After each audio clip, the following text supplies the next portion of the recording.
Olá, boa tarde. Meu nome é Caio. Eu fiquei encarregado de falar sobre os Jogos Olímpicos de 1924, né, que foi realizado em Paris, na capital da França. E esses jogos eles trazem com a gente uma série de curiosidades, né? A primeira que eu gostaria de pontuar aqui é que foi o primeiro ano em que foi realizada os Jogos de Verão e de Inverno na mesma sede, né? E outras que eu vou pontuar posteriormente. Mas para falar aí da oitava edição dos Jogos Olímpicos de Verão de 1924, eu começo falando que eles foram realizados em 4 de maio de 1924 até 27 de julho do mesmo ano, né? Os jogos contaram com 44 países e quase 3.000 atletas, né? Para ser mais preciso, foram 2.956 atletas, sendo 2.820 homens e 136 mulheres apenas. Ou seja, o público feminino ainda era muito baixo nessa ocasião, contava com menos de 5% das atletas participantes, mas mais tarde isso veio a progredir e cada vez mais tendo mais mulheres participantes, né? Os Jogos Olímpicos de 1924 contaram com modalidades como atletismo, boxe, ciclismo, esgrima, futebol, ginástica, halterofilismo, hipismo, natação, pentatlo moderno, polo, polo aquático, remo, rugby e saltos ornamentais, né?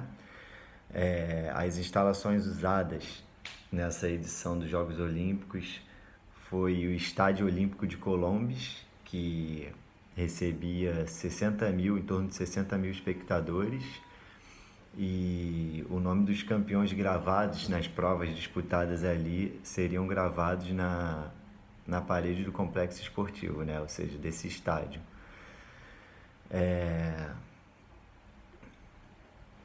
Os jogos trazem uma série de curiosidades que eu vou falar aqui. Essa edição dos jogos é tratada como um divisor de águas, né? No meio olímpico, porque passou a ser adotada uma série de tradições que não se aplicavam antes, né?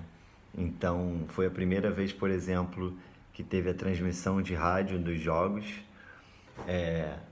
Foi o primeiro país a receber duas vezes os Jogos Olímpicos. A França já tinha recebido em 1900 e voltou a receber 24 anos depois.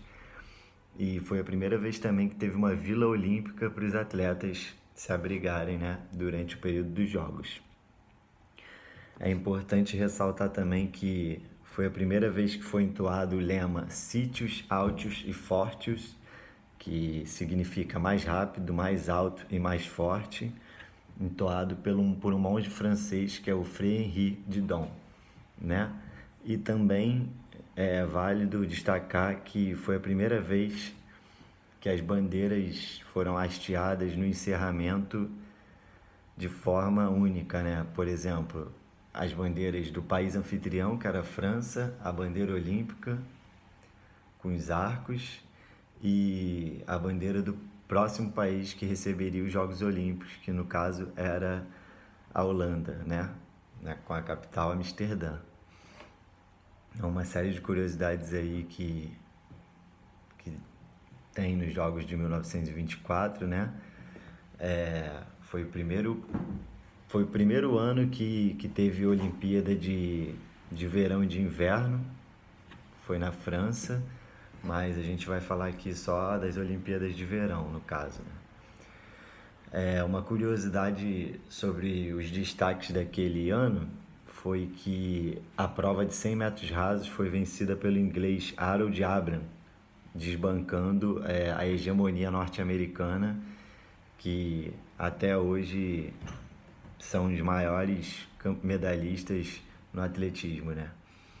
Então, o Harold ele encerra uma longa invencibilidade dos Estados Unidos na prova de 100 metros rasos. E esse feito traz outra curiosidade, que foi lançado um filme em homenagem a esse feito, né? Do Harold, desbancando os Estados Unidos na prova mais famosa do atletismo, que são os 100 metros rasos. Então, mais tarde, em 1981, veio a ser lançado um filme que é o Chariots of Fire e foi vencedor de vários Oscars aí